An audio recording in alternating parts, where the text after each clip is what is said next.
Assalamualaikum warahmatullahi wabarakatuh. Salam sejahtera untuk kita semuanya. Selamat berjumpa di channel Mari Belajar Mudah, Belajar Matematika dengan materi pembahasan prediksi soal PT1 untuk kelas 8 bagian yang kedua. Oke, sudah siap? Langsung kita masuk ke soal nomor 11. Diketahui barisan geometri 2, 6, dan seterusnya. Yang terakhir adalah 162. Maka banyaknya suku pada barisan geometri tersebut ada berapa? Iya. Bagaimana? Kita tentukan dahulu A dan R-nya. Suku pertama yaitu A adalah 2 ya, di sini 2. Kemudian R-nya adalah rasio membagi suku kedua oleh suku pertama yaitu 6 dibagi 2. Sama dengan berapa? Iya, 3. Kemudian kita akan menentukan banyaknya suku yang ada di barisan tersebut, yaitu dengan menggunakan suku yang terakhir, yaitu 162, yaitu milik UN nanti ya. Oke, sehingga nanti kita tulis rumus UN-nya adalah A kali R pangkat N-1, itu harus sama dengan 162. Oke, kita ganti A-nya adalah 2, dan R-nya diganti 3, sehingga nanti harus ketemu 162. Oke, selanjutnya 2 di sini kita pindah saja ke ruas kanan karena di sini ada N yang belum tahu sehingga kita tidak bisa mengali atau menghitungnya. Sehingga lebih baik 2 kita pindah ke ruas kanan yang di sana ada angka 162. Sehingga apakan? Iya, dibagi 2. Jadi sini kali di ruas kiri, pindah ke kanan menjadi bagi. Oke, dapat dipahami ya? Hasilnya berapa? Iya, 81. Pembagian biasa. Selanjutnya, bentuk yang di sini kita uraikan di sini ya. Ya. 3 pangkat N-1 sama dengan 81. Ya. Di sini 81 bisa kita ubah menjadi bentuk pangkat dengan bilangan pokok 3 ya. Berapa? Iya, 81 itu berasal dari perkalian 3 kali 3, 9 kali 3, 27 kali 3, 81. Sehingga 81 ini bisa kita tulis menjadi 3 pangkat berapa? Iya, pangkat 4 karena 1, 2, 3, dan 4. Gitu ya. Nah, di sini ruas kiri sama dengan ruas kanan dengan bilangan pokok 3 sama, berarti nanti pangkatnya akan sama nilainya walaupun bentuknya beda, nilainya sama karena di sini ada tanda sama dengan ya. Nah, selanjutnya kita ingin mencari nilai N. Bagaimana? N1 kita pindah ke ruas kanan ya. Jadi plus atau tambah sehingga 4 tambah 1 sama dengan 5. Sehingga di sini N sama dengan 5. Jadi kalau kita taruh di sini atau kita buktikan bahwa N dikurangi 1 sama dengan 4, ya 5 dikurangi 1, ya 4. Cocok ya. Jadi nilai N sama dengan 5. N adalah menunjukkan banyaknya suku yang ditanyakan ini. Jadi banyaknya suku. Jadi ada 5. Bagaimana? Mudah bukan? Iya, pasti mudah. Kita lanjut ke soal nomor 12. Susunan kursi ruang pertunjukan sebagai berikut. Baris pertama ada 16 ada 6 kursi. Baris kedua ada 10 kursi. Dan baris ketiga ada 14 kursi. Dan seterusnya banyak kursi bertambah 4. Jika seluruhnya ada 12 baris, maka jumlah kursi seluruhnya ada berapa? Iya, bagaimana? Kita tulis dulu dalam bentuk deret aritmetika ya. Di sini jumlah kursi kita jumlahkan dari depan sampai ke belakang. Di sini ada 12 baris. Yang pertama 6 tadi ya, 6 kursi. Yang kedua 10, yang ketiga 14 dan seterusnya. Oke. Nah, di sini kita bisa menentukan A yaitu 6 ya. Kemudian B itu beda atau selisihnya adalah 4 ya, selisih 4. Dan N-nya adalah 12 karena ada 12 baris. Sehingga kita dapat menentukan jumlah kursi semuanya yaitu dengan rumus Sn ya. Jadi ingat ada rumus UN, ada rumus Sn. UN adalah rumus suku ke N. Nah, kemarin masih ingat di sini ini saja ya. Dari A plus A N min 1B. Nah, kalau Sn di sini ada tambahan N per 2 dan di sini A-nya dikali 2 ya. Ingat-ingat di sini Sn ini untuk jumlah. Oke. Kita lanjut untuk menggunakan rumus penjumlahan ini ya. Yaitu N-nya diganti dengan 12 ya, seperti ini. A-nya diganti dengan 6 dan B-nya diganti dengan 4 ya. Selanjutnya kita hitung dulu pembagian, perkalian dan yang ada di dalam kurung. Jadi seperti ini ya, 12 dibagi 2 6, 2 kali 6 12, 12 dikurangi 1 11. Kemudian kita kalikan dengan 4, hasilnya 44. Kemudian nanti kita jumlah dengan 12 menjadi berapa? Ya, di sini kita tulis ya. Jadi 12 tambah 44 hasilnya 56 ya. Kemudian dikali dengan 6 hasilnya adalah 336. Jadi ini perkalian biasa. 6 kali 5 30 ya. 6 kali 6, 36. Jadi 336. Jadi banyaknya kursi dalam ruang pertunjukan itu ada 336 kursi. Bagaimana? Dapat dipahami? Semoga kalian semua paham. Oke, kita lanjut ke soal nomor 13. Perhatikan susunan batako berikut ini. Ya, terlihat ya. Nah, batakonya disusun seperti ini. Bentuknya yang paling atas 2, kemudian di bawahnya bertambah dan selalu bertambah semakin ke bawah semakin banyak. Berapakah banyak batako pada lapisan ke-30 dari atas? Jadi ngitungnya dari atas ini lapisan 1, 2, 3, 4 dan seterusnya. Oke, bagaimana caranya? Coba kita tulis dulu barisan aritmetikanya dari atas, yaitu 1, 2, A dan B ya. 2 batako. Yang kedua di sini 1, 2, 3 ya. Di sini 3. Dan yang ketiga 1, 2, 3, 4. Ya, dan yang keempat 1, 2, 3, 4, 5. Dan seterusnya. Ya, sehingga di sini kita dapat menentukan A yaitu suku pertama dan bedanya ya, selisihnya di sini 1 dan N-nya 30 karena lapisan ke-30 ya. Berarti U30, N-nya 30. Oke. Kita menggunakan rumus UN atau suku ke N yaitu A plus N-1 kali B ya. Kita ganti A-nya dengan 2 ya. N-nya dengan 30 dan B-nya 1. Kemudian kita kerjakan yang di dalam kurung sehingga 30 dikurangi 1 hasilnya 29.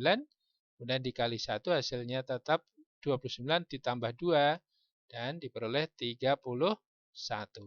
Bagaimana? Mudah bukan?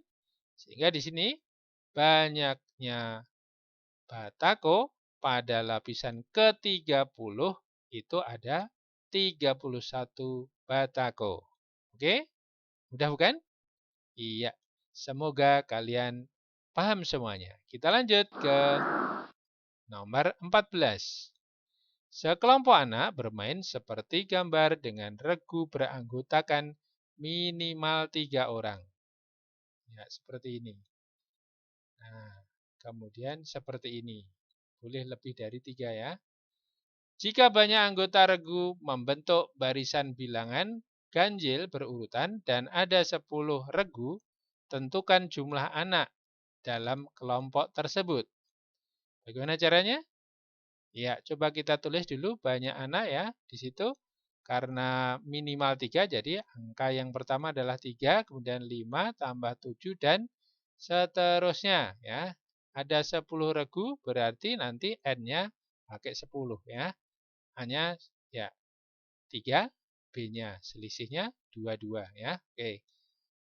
Dengan menggunakan rumus SN atau jumlah di sini kita ganti N-nya dengan 10, A-nya dengan 3, kemudian B-nya dengan 2 dari yang diketahui ini tadi ya. Oke, kita hitung pembagiannya dulu, perkaliannya dan yang di dalam kurung menjadi 5, 2 kali 3, 6, dan 10 kurangi 1, 9. Oke, dikalikan 2, 9 kali 2 hasilnya 18. Ya. Kemudian nanti kita jumlah dengan 6, karena di dalam kurung ya, jadi 24. Selanjutnya dikali 5. 5 kali 24 berapa? Iya, jadi 120. Berarti jumlah dari 10 regu tadi ada 120 orang atau 120 anak. Oke, mudah bukan? Pasti mudah.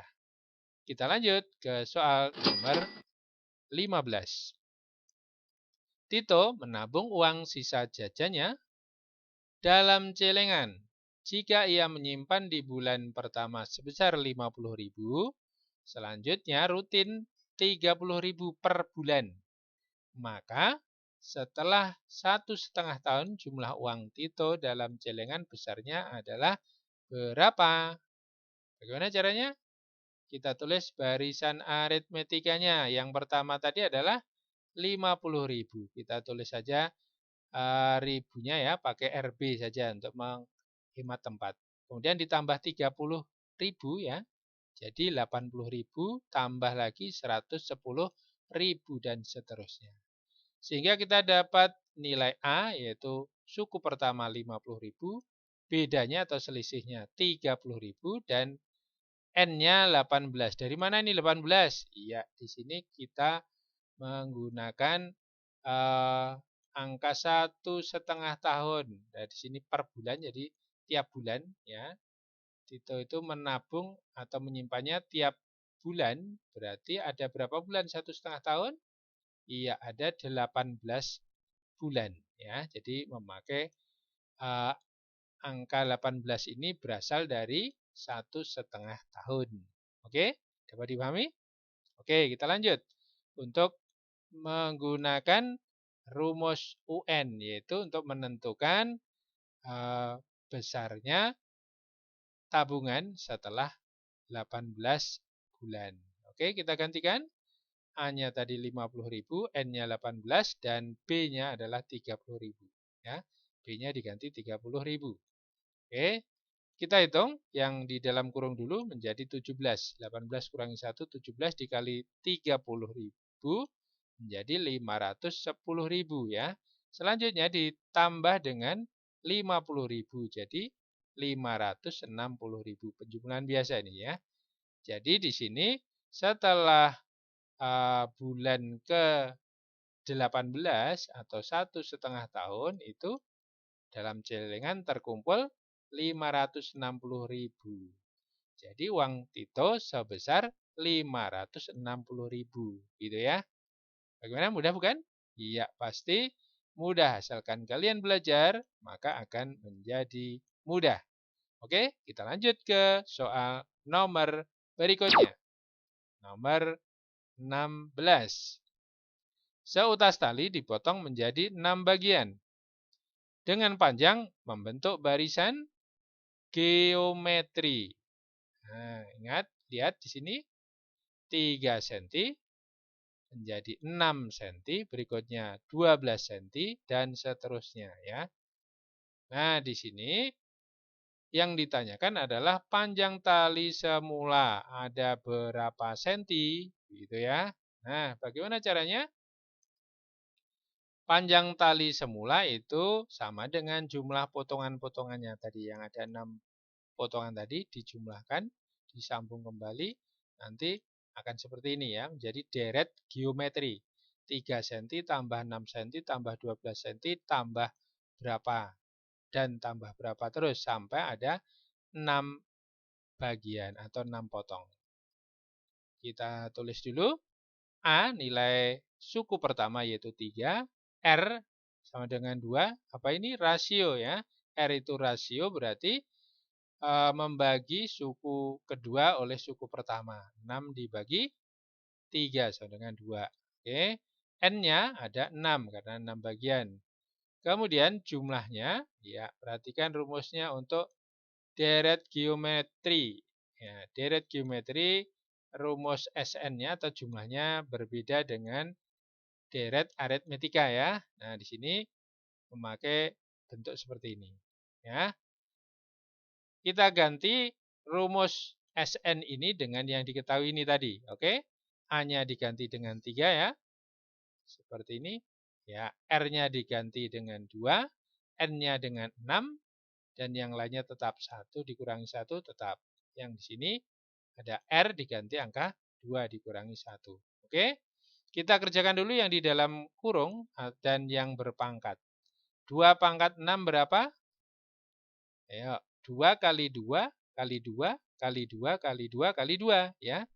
2 kali 2 4, dikali 2 jadi 8, dikali 2 jadi 16, dikali 2 jadi 32, dikali 2 jadi 64 ya.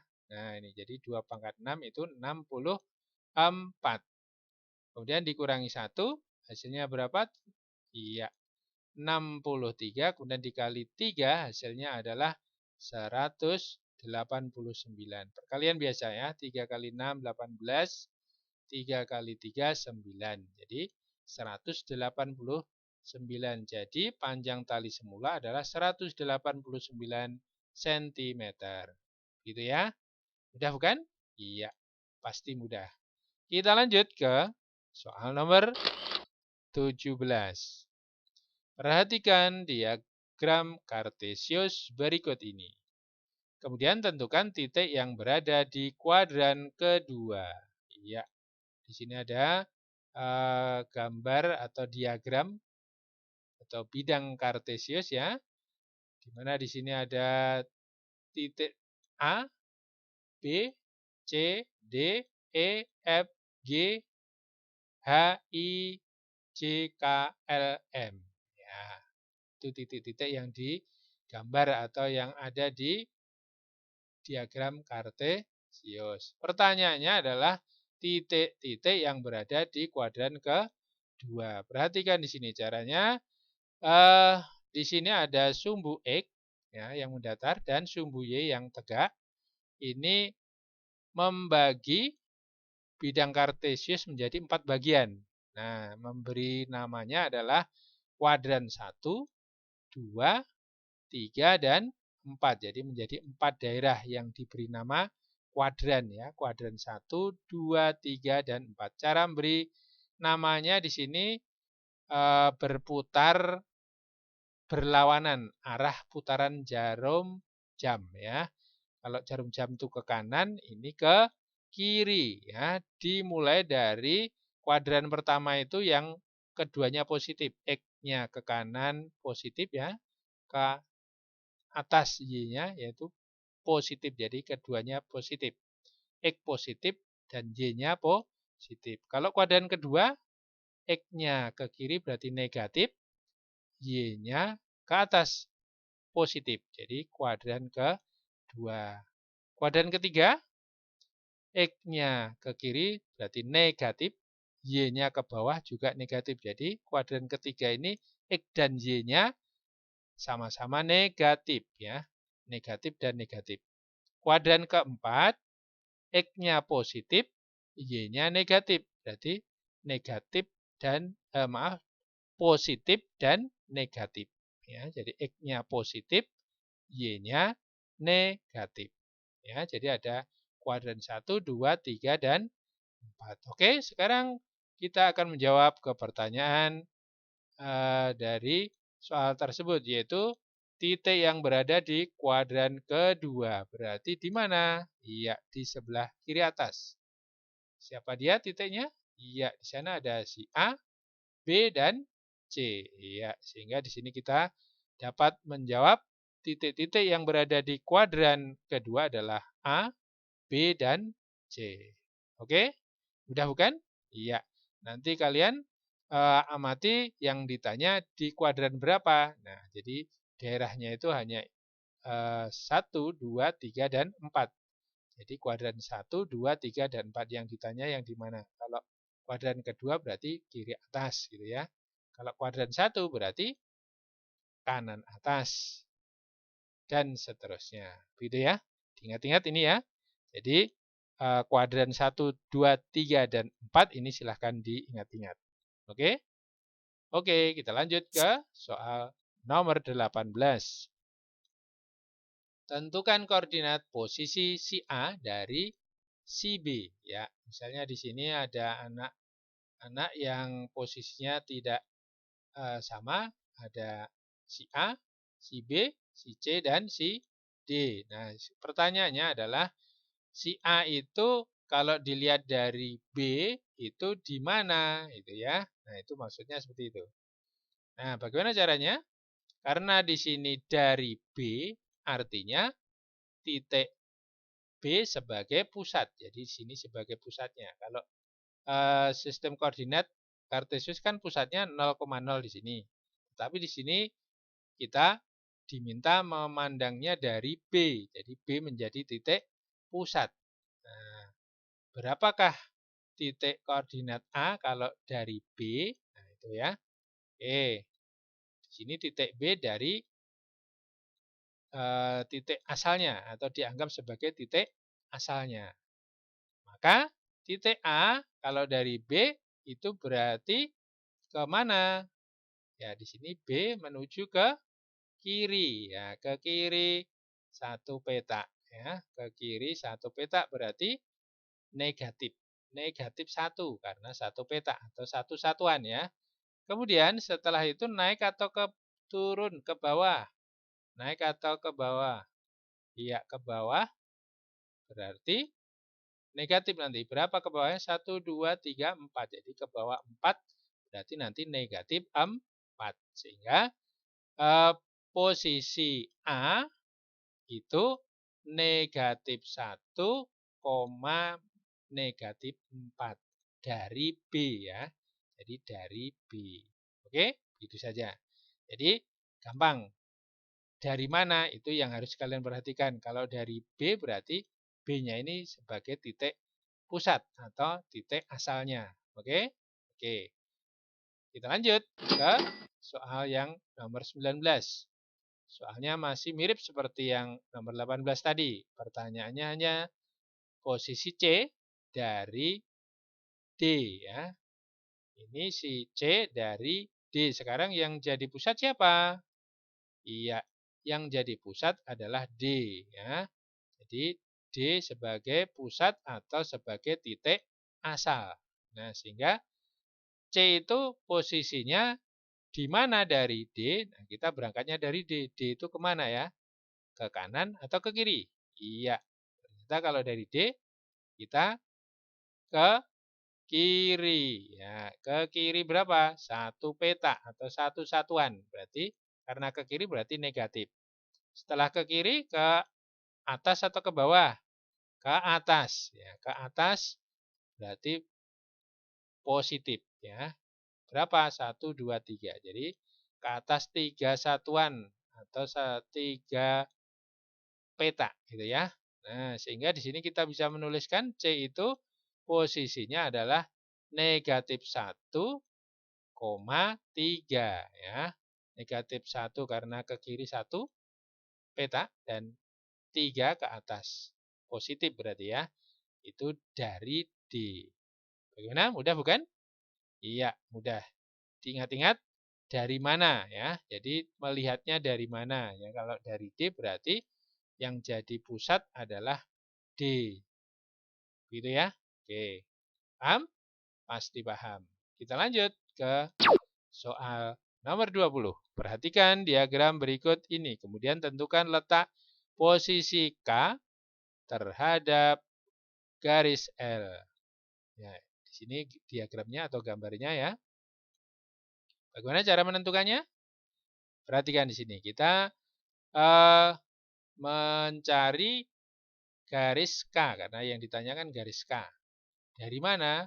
Dari garis L itu ya. Nah, K dan L di sini. Berarti kita berangkat dari L ya. Terhadap L itu berarti dari L kita berangkat. Oke? Artinya garis L ini sebagai garis asal. Sehingga posisi K dari L itu kemana? Ke atas ya. Ke atasnya berapa petak atau berapa satuan? Dihitung 1, 2, 3, 4, 5, 6, 7, 8, 9. Ya. Jadi 9 satuan atau 9 petak. Oke? Dapat dipahami ya? Atau dapat kita tulis K itu posisinya 9 satuan ke atas dari L. Gitu ya. Gitu saja. Mudah bukan? Pasti mudah. Oke? Oke. Ternyata sudah sampai pada akhir pertemuan untuk kali ini. Terima kasih. Semoga kalian semua menjadi pintar dan sukses. Amin. Sampai jumpa di pembahasan berikutnya. Assalamualaikum warahmatullahi wabarakatuh.